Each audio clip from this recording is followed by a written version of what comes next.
Cool. Yeah, we'll move on to our little pop cult recommendations. So I know you went to the cinema recently and you just watched Formula One, the new Brad Pitt starred film. Who's directing this one? F1, or F1 the movie as they're calling it, is directed by the one and only Joseph Kosinski, and I'll go into why that's a big deal. But first of all, F1, can I just say it's insane that they're doing an F4 prequel so close to the release of the main film? Like, where was Pedro Pascal in this? You know, he's another dimension already. Is he not in this? I'm shocked. Obvious jokes aside, F1, they're calling it F1 copyright symbol the movie because it's like the Minecraft movie, it's like the Super Mario Bros the movie, in the sense that they want the brand to be front and center with this. Yeah, I know people involved in Formula One and the Formula One teams have been partly financing the film and partly promoting it. So oh my god, so many cameos, so many people that I did not recognize. I heard it was really, this was all about a film to try and get the American audiences into Formula One as a sport, because it's not quite breaking over there. Exactly. And I had a friend of mine who was way more versed in this sport than I am explain that to me, and I will explain it back to you, passing this knowledge as my own. First things first, F1, American sports drama film directed by Joseph Kosinski with a screenplay by Aaron Kruger, and it is based on the Formula One World Championship, and it is created in collaboration with the FIA, which is the governing body of the Formula One Championship. We have a stacked cast. Everyone knows Brad Pitt is in this, and the marketing material reminds you of that constantly, and it makes sense that they would focus on him. It's this movie, it's very much focused on him, and he's great. He's great in it, as usual. He's a legit, one of the few last legit movie stars there are around that can sell a movie. Yeah. It was supposed to be Tom Cruise at some point, but I guess there were scheduling conflicts with the Mission Impossible movies. Oh, interesting. Yeah, and then we have Damson Idris as the co-lead, and then Kerry Condon, Javier Bardem. This is the guy. Apparently, he's going to be the next Black Panther, that Damson Idris. I saw rumors of that, like the son of T'Challa. Yeah. Okay, so a little bit of homework before we get into the movie. I do not like Formula One. I do not know Formula One. My ignorance of Formula One as a sport is second only to my ignorance of soccer, which is second only to my ignorance of golf. I can't believe you just called it soccer. You're bloody Italian. It's football. Yeah, I mean, we call it calcio, so that's the right word for me. Football, sorry. That's how little I know about it, that I call it the wrong thing. Anyway. Only the Americans call it soccer, you see. That's fair. I like other sports, but I like sports movies. I love racing movies. I loved Rush. I loved Ford v Ferrari. I like all of those movies. Yeah, apparently Ford v Ferrari is a great film. I've seen Rush, and I'm the same as you. I'm not into Formula One. I know a lot of people have got into it recently because of the Drive to Survive Netflix series. Yeah. That they mention in this movie, by the way. Oh, do they? And they and I thought Rush was brilliant, and it almost got me. I was like, oh, maybe I would watch some of this stuff, and that's what a great sports movie can do. But I never did. It's because it's as long as it's fiction, I am hooked. Every time I try to watch Formula One as a race on the TV, I had some of the best naps of my life, because the race starts and then the next scene is like lap 65. I don't want to see the other 64 laps. I do not care about those 64 laps. I only care about when cars crash into each other and something bad happens. That's just to say, if there's any Formula One experts or fans listening to this review, be mindful that I am approaching this as a movie fan, as a Brad Pitt fan, even though apparently some bad stuff happened with him and the marketing team is trying its hardest not to draw attention to it. But anyway, I am watching this movie as a Joseph Kosinski fan, and the director is probably my biggest draw to see this, was my biggest draw to see this in theaters, because... Is that Is that the guy that did Top Gun Maverick? He did Yeah. Top Gun Maverick, and this is basically Top Gun Okay. Maverick again, but with cars. Well, that's you. Yeah, I mean, you've sold me already. That is, yeah, that's all you need to know that this is probably going to be quite a good film. Yeah, it is. It is because of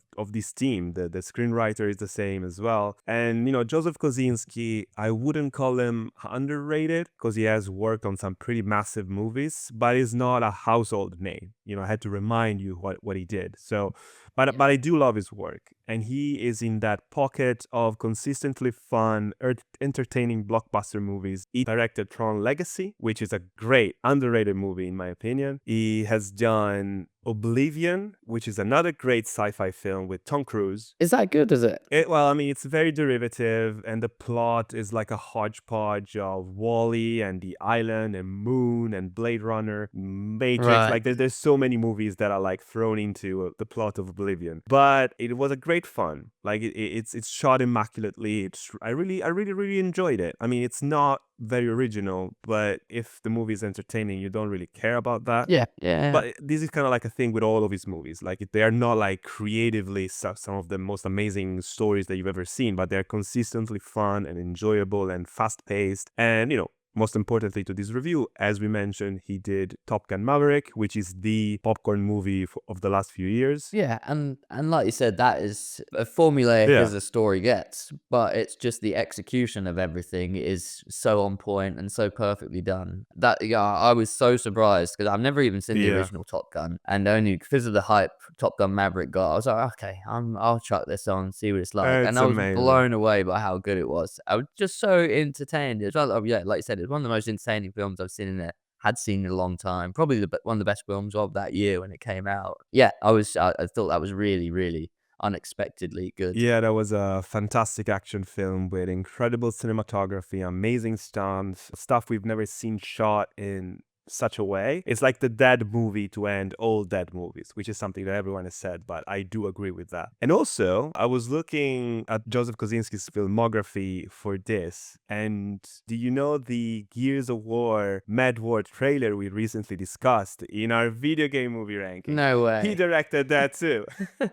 He did that. So that's probably his crowning achievement. This guy's a fucking mastermind. Top Gun Maverick, get out of the way. It's Gears of War Mad War trailer here for us. He's the greatest auteur there's ever been. So, some other notes. This movie took ages to make. I think over 2 years of actual production because they followed the F1 championship around the world to shoot scenes during the actual GPs. Oh, cool. So the film integrates footage from, both the 2023 and 2024 Formula One seasons. It cost $300 million to make, and it needs to make a lot of money to break even. But when I went to see it on opening day, the cinema was quite full, and it seems like people are showing up for this. So I think, they're in for a big success. I hope for them. And like we mentioned before, it's this is more about making money off a film. This is about promoting the sport as well. So I don't Making think it there's look cool. Yeah. Yeah, I don't think there's as much, it's not do or die if it doesn't do 1 billion or doesn't do 800 million. I think as long as, a lot of people in the States see it, I think they would see that as a bit of a success. Absolutely. So anyway, the story. I'll tell you the very predictable story of this movie now, Tyler. We have Brad Pitt as aging American race car driver Sonny Hayes. And he gets pulled back in just for one last ride. Exactly. Despite his age, Sonny Hayes, he refuses to retire. He's just so cool and he's just so good at driving. He lives out of his van and travels from place to place to try out different races all over the world. And even though he lives in his van, he has perfect clothes, great watches. He looks pristine. Looks like he had a little bit of a facelift, maybe. I don't know. And at the beginning of the movie, he's competing in the 24 Hours of Daytona. And he's contacted by Javier Bardem's character, who's called Ruben Cervantes. And they used to be part of the same team before this accident that put an end to Brad Pitt's career in Formula One 30 years ago. He was like driving with Ayrton Senna and all the greats, and then he had this big accident and he stopped. Javier Bardem, he's now the owner of this struggling F1 team, the Apex GP, greasy name, and offers Sonny a test drive. He hopes that, he will replace Apex second driver for the season and kind of like help them gain some, because the team is going really bad and Javier Bardem's investors can fire him unless Apex wins at least one race in the season. So the whole story revolves around them trying to win one race out of the 9 races that are left in the GP. Cervantes, Javier Bardem character, kind of gambles on Hayes, on Brad Pitt, to save his job. So from here, we have a movie. Brad Pitt joins the team. He butts head with the younger hotshot pilot Joshua Pierce, who's played by future Black Panther guy. You're literally describing the plot of Top Gun Maverick. Yeah. And of course, Joshua Pierce, he thinks that Brad Pitt is too old for this, and the kid is kind of cocky and he's worried about his job security, and he has a nice relationship with his mother, and he starts trying to impress the F1 community by making fun of Brad Pitt, being like, oh, I love that F1 is giving new opportunities to the elderly and stuff like that. And they're not getting along. So there's this rivalry slowly turning into friendship throughout the movie, as the two realize that they might have more in common with each other than they initially thought. God, now this is sounding like Talladega Nights. We also have some romance thrown in for good measure. You can't have a big blockbuster movie without some, smooching. So we have Carrie Condon, whose character I actually quite liked, even though you could see her trajectory the second she's introduced. She is the team's technical director. She's all work and no play. She cares about her job so much, and she's very good at it, right? And initially, of course, she's resistant to Brad Pitt's charm, but who's she kidding? Who's anyone kidding anyone? It's Brad Pitt, for fuck's sake. So they develop feelings, and it's really nice. So a very predictable story. Stock characters elevated by the performances. Brad Pitt in particular, I think he brings so much character and personality to a role that on the page maybe wasn't as fleshed out. And this is an interesting point of contention for the movie, because I look at this from a storytelling point of view. I'm like, okay, I like the character of Brad Pitt in this movie. The concept of an older pilot coming back to the races and maybe redeeming something bad that happened in their past, while also teaching and learning from the new generation, is a concept that is inherently compelling. That's why it's been done to death. So I really liked that. And I thought Pitt was a good casting choice for this reason. But as I mentioned at the beginning of the review, I went to see the movie with a bunch of engineers and F1 nut jobs, very technically minded people who love and know the sport inside and out. I think my friend's brother actually was a technician, a mechanic on Formula 2 for a time, he was doing an internship there. So they're really, really into the sport. And any F1 fan would tell you a man of Brad Pitt's age would not compete in an F1 race. Yeah. Is he not based on a real character then? It is inspired by someone, I guess, at some point at the beginning of the movie to kind of address the elephant in the room. They throw in a line where oh, this guy was 60 when he competed in whatever. But it would have been made more sense, realistically speaking, to have a 44-year-old driver. Yeah. He's supposed to be 61. Yeah, that's bordering on having to take your driving test again, basically. And it's not even like Brad Pitt is playing a character who's slightly younger than himself, which he could totally do. He clearly is 60 in the movie. I mean, they don't state it, but he was in Formula 1 30 years ago with Ayrton Senna, and now he's been doing this state-to-state, race-to-race kind of life for 30 years. So he is at least 60, 55 maybe, I don't know. Your mileage may vary on this. I saw many people complaining about this choice, and it's clearly a marketing choice, but I think narratively, for the story they want to tell, it works.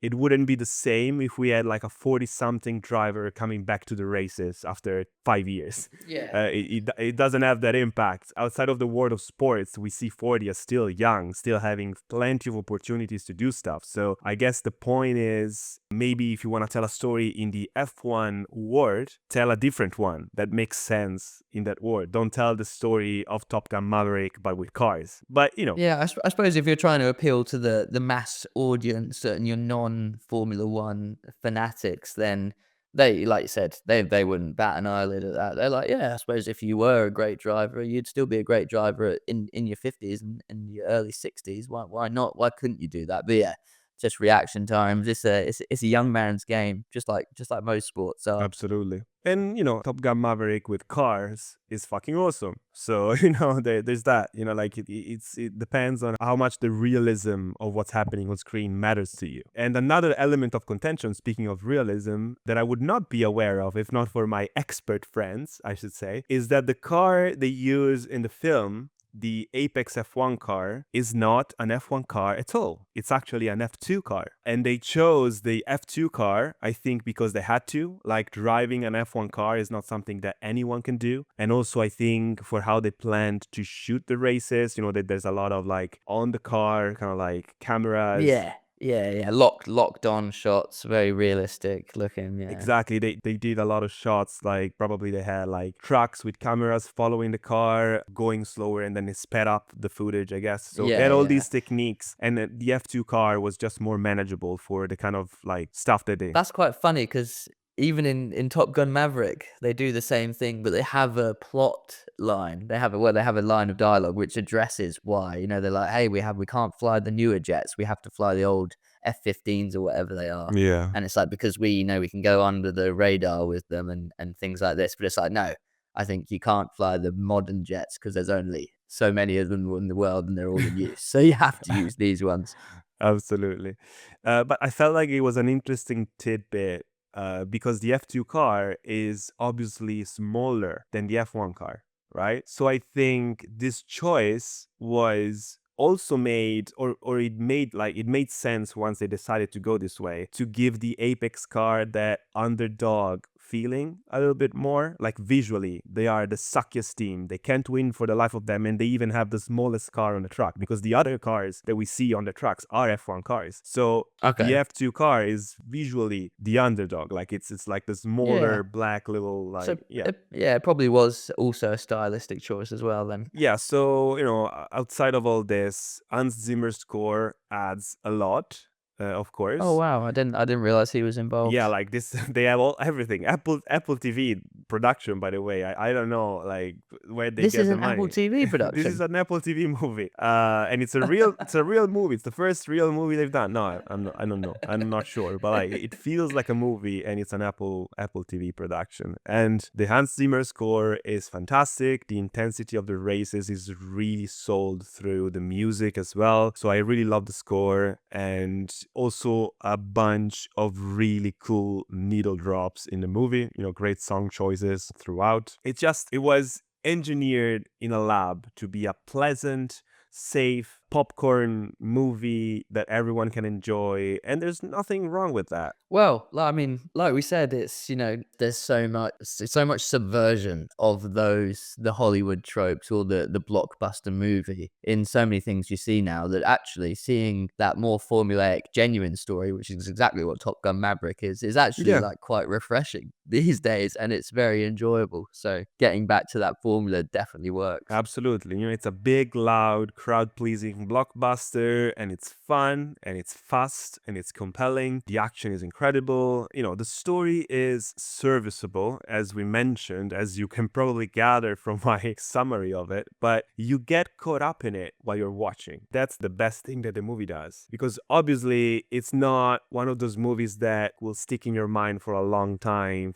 for anything but the spectacle of it. But while you're watching it, you're like, oh my god, I hope that Brad Pitt manages to do this, and I hope that him and this younger pilot finally get along at some point, and they leave each other at the end of the movie smiling and being happy to have done this together. And I hope that the little romance with Carrie Condon, goes somewhere. Like, all these things that will happen while you're watching the movie, it works. You're engrossed in it. You're like, you want certain things to happen. You want the sleazy guy to get his comeuppance. You want Javier Bardem to triumph because he's a nice guy and he's Javier Bardem. And he looks cool in his suit. Scores, I would give it an 8 out of 10. I wonder what my grade would be if I saw this on streaming. Yeah. Again, it's an Apple TV original, and I don't see this film having the same effect you had in the cinema when you watch it on your TV, your laptop, or God forbid, your fucking phone.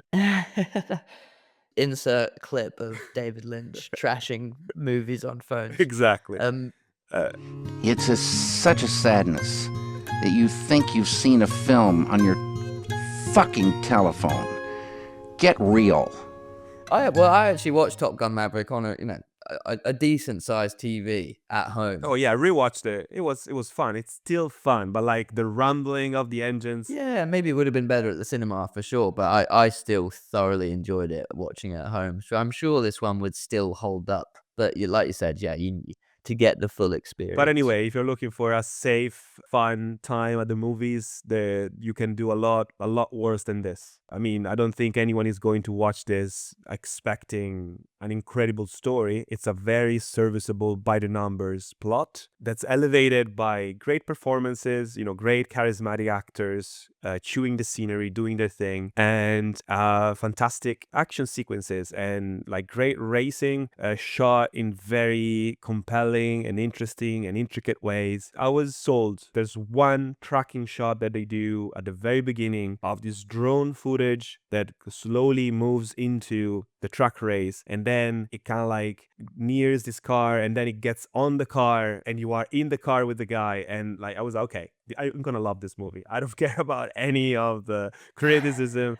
You've done this, you've sold me, I'm happy. So yeah, it's a good time. Glowing recommendation. That's probably one of the highest scores you've given on our pop cult recommendations sections, I think. Really? Well, I mean, for what it is, again, like the scoring, the rating system is fucked because I don't even want to know what other movies I've reviewed so far with a lesser score than this. But for what it was, for the experience that it... Didn't you give Ironheart an 8 out of 10 as well, actually? I didn't. I will never do that. Yeah, no, it was for what it was, for the movie tried to be. It accomplished that. So why wouldn't I give it a high score? Yeah, no, you've absolutely sold me on it, and yeah, this is one I'm definitely going to get around to watching. I probably wouldn't go see it. I probably won't go see it at the cinema, but it's something I'll probably check out once it comes on streaming at home. Nice. Let me know. 3 laps. 3 laps is a lifetime.